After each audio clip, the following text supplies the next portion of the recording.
this week, the range of President Biden's political fortunes was on full display. He dealt with grim economic reports and enjoyed surprise legislative wins.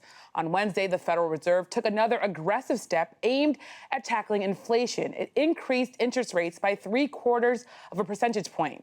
Then, in a surprise move, Senator Joe Manchin of West Virginia announced he and Senate Majority Leader Chuck Schumer reached an agreement on President Biden's top domestic agenda items. This is a deal that had seemed dead for months. Their $739 billion agreement is named the Inflation Reduction Act. They say it tackles climate change, increases taxes on the wealthiest corporations, lowers health care costs, and fights inflation. This is a good piece of legislation. This is not American or Republican. It's an American legislation. It really is. But Democrats weren't able to enjoy that good news for too long. On Thursday morning, new numbers showed last quarter the economy shrank by 0.9%. And that news is making people worry even more about a potential recession. Do Democrats really believe that spending hundreds of billions of tax dollars right now, while pursuing and punishing productive investments in the long run, will lower inflation? Joining me to discuss this and more, Jonathan Lemire, White House Bureau Chief for Politico and host of MSNBC's Way Too Early. He is also the author of the new book out this week, The Big Lie: Election Chaos, Political Opportunism, and the State of American Politics After 2020. Thank you, Jonathan, for staying up with us. We also have Aisha Rasco, host of NPR's Weekend Edition. And joining me at the table, John Bresnahan, co-founder of Punchbowl News, a political newsletter that we're all watching and reading, and Amara Amokwe, economics reporter for the Wall Street Journal. Thank you all for being here.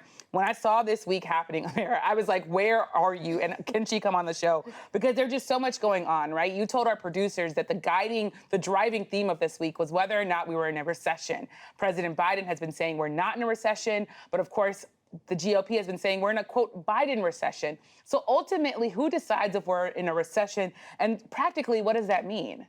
Well, the reason why we have mixed messaging on whether or not we're in a recession is because there is no precise definition of what a recession is. So you have this common shorthand definition of 2 quarters of economic contraction, which we have now. These GDP figures are showing that. But there's also this official nonprofit academic group, the National Bureau of Economic Research. They are the ones who make the official declaration of a recession. They have not called that yet, and they often don't call recessions in real time. They usually do that sort of after the recession has already begun. And what the Biden administration is arguing is that academic group, they look at a wide range of factors when they're considering whether or not we're in a recession. They look at the labor market, they look at households' balance sheet, they look at things like that.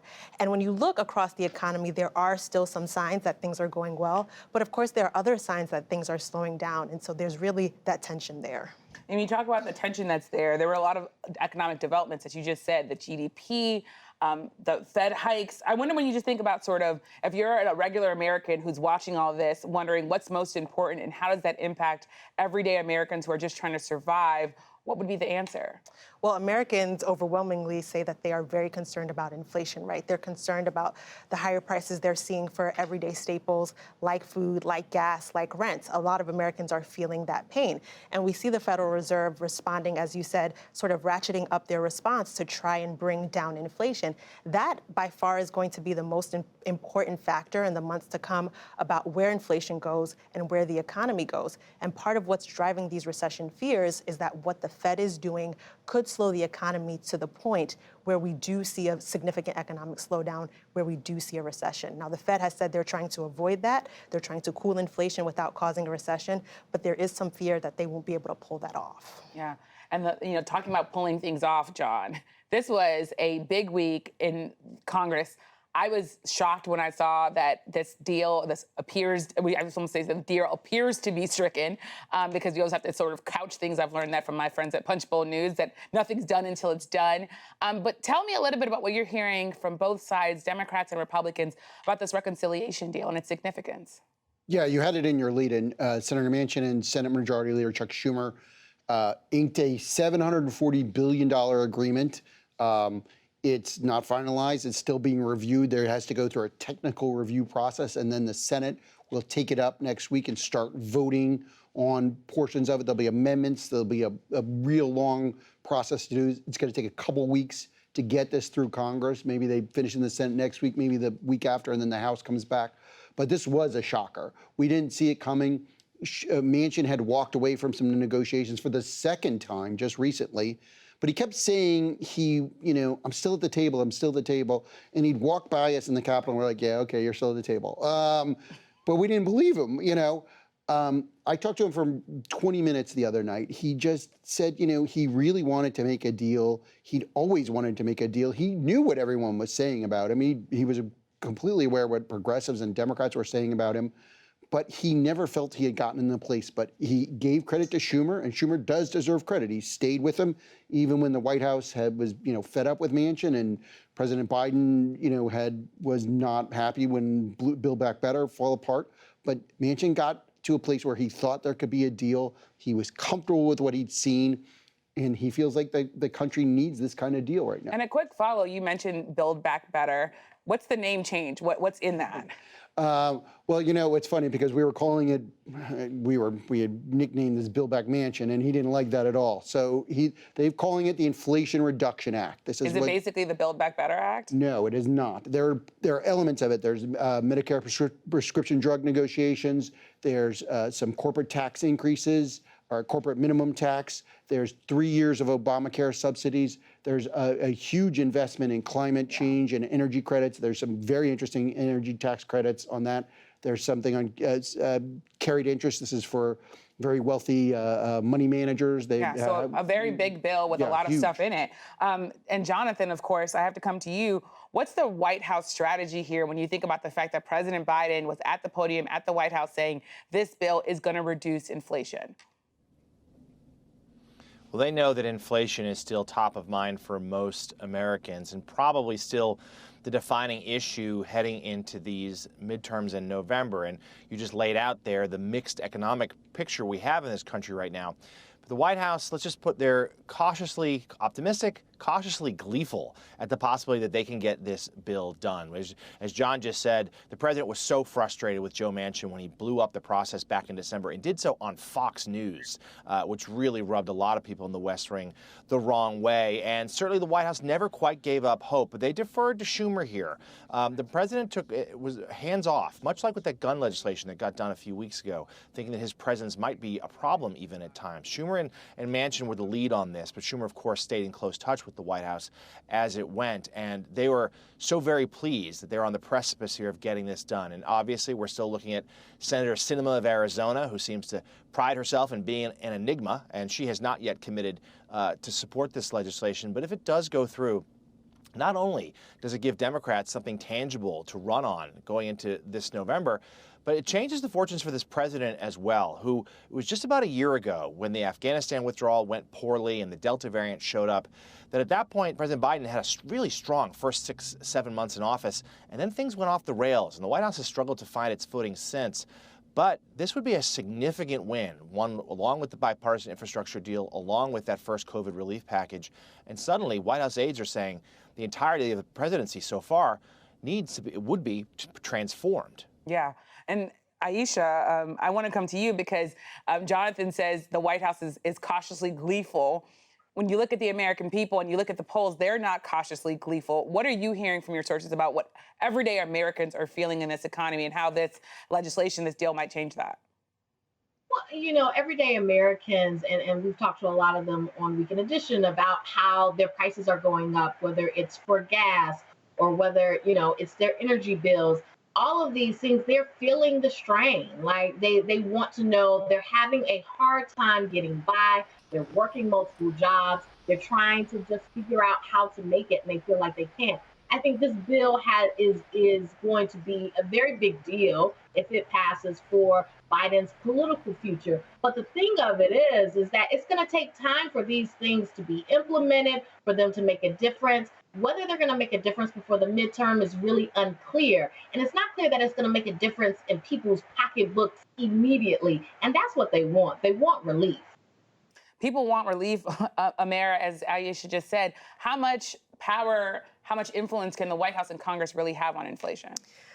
Fiscal policy can do things at the margin. So the initial analysis about this Inflation Reduction Act does say that it could reduce inflation somewhat, not a lot, and that it won't happen quickly, as Aisha was referencing. It's not something that's going to happen before the midterms. It's not likely something that's going to happen in the short term, maybe in 2024 and after. And that just shows, again, that the Fed really is the major player here. And when you think about major players, John, I also think about Senator Sinema. Jonathan got at the fact that she hasn't been on board. What are you hearing about whether or not this deal is actually going to become an actual bill, an agreement that will end up being signed by President Biden? You know, Manchin told me he had spoken to Sinema about this. He wasn't speaking for her. He thinks she could be in a good place on this. She's not saying anything. She plays this very close to the vest. Sinema she's a wonk. She'll get into this. She'll get into the folks I talked to who talked to her about this, senators and House members. She'll get into the nitty gritty on this and she'll really look at it. She doesn't like tax increases. That was her big problem with Build Back Better. So this is going to be it's going to be an issue for her. We may see some tweaking on this. I'm not sure. We may, what if Sinema came back and said, I can support this? They'd have to work it with Manchin. But, Sinema is now the key vote. And Jonathan, Sinema being the key vote, you wrote this amazing lead that caught my attention in Political. You said somehow, some way, Joe Biden is back in the game. Can you talk a bit more about that, given what John just said? Yeah, certainly. It's not done yet. But if this were to come to be, and if Biden perhaps even plays the role of a closer here, it would be a significant win for this White House. I mean, this is, as I mentioned a moment ago, a string of really tough luck for this president. As well as, mistakes made along the way. It's been a string of bad news here. And for instance, he, has received high marks from both sides of the aisle for the way he's rallied the world to help Ukraine defend itself against Russia. But that's not getting him any votes at home. Americans don't vote on foreign policy. And on domestic issues, Democrats, really facing some headwinds here. And we see that in the polls. But if this can be a win, and it should be, White House aides were noted the timing of it, that it came to be just hours after President Biden ended his COVID isolation and seems to have beaten the virus without much trouble, that it could be a start of a new chapter for him, that maybe we'll start seeing his poll numbers go up, and he can point to a first year and a half, it will be 2 years, with some pretty sizable accomplishments that can match up with some of his Democratic predecessors' first 2 years as well. And talking about sort of a new chapter, Aaron, I want to come back to you. A key part of maybe starting a new chapter will be gas prices. The White House has been saying they're coming down, they're coming down. Others say it's still high. What's your understanding of sort of the way forward, what's next, especially when it comes to gas prices? Yeah, the question is, will we continue to see declines? I mean, if you talk to administration officials, they certainly say that a potential risk for the economy in the months to come is the potential for energy prices to go back up. And so what they've been working on the international stage with our international allies is trying to implement this cap on Russian oil, essentially trying to, keep global oil supplies high while limiting the revenues that Russia receives from its sales of oil. But those negotiations are complex and ongoing right now. So, the question is, will the reductions that we saw continue? And it's, still to be determined. And we only have 30 seconds because I want to get to democracy. But John, chips passed. Yeah. The Congress is maybe working. It's remarkable. Jonathan was talking about it. I mean, Biden has, if they get this reconciliation bill, he has a pretty decent record for a 50-50 Senate and, a 4-vote margin in the House. Yeah. Chips passed. They got a $280 billion bill. It's not going to help anybody right now, but in the long term, this could be good for the country. Yeah. Well, we'll have to keep talking about the economy. But thank you, Amara, for joining us and for sharing your reporting.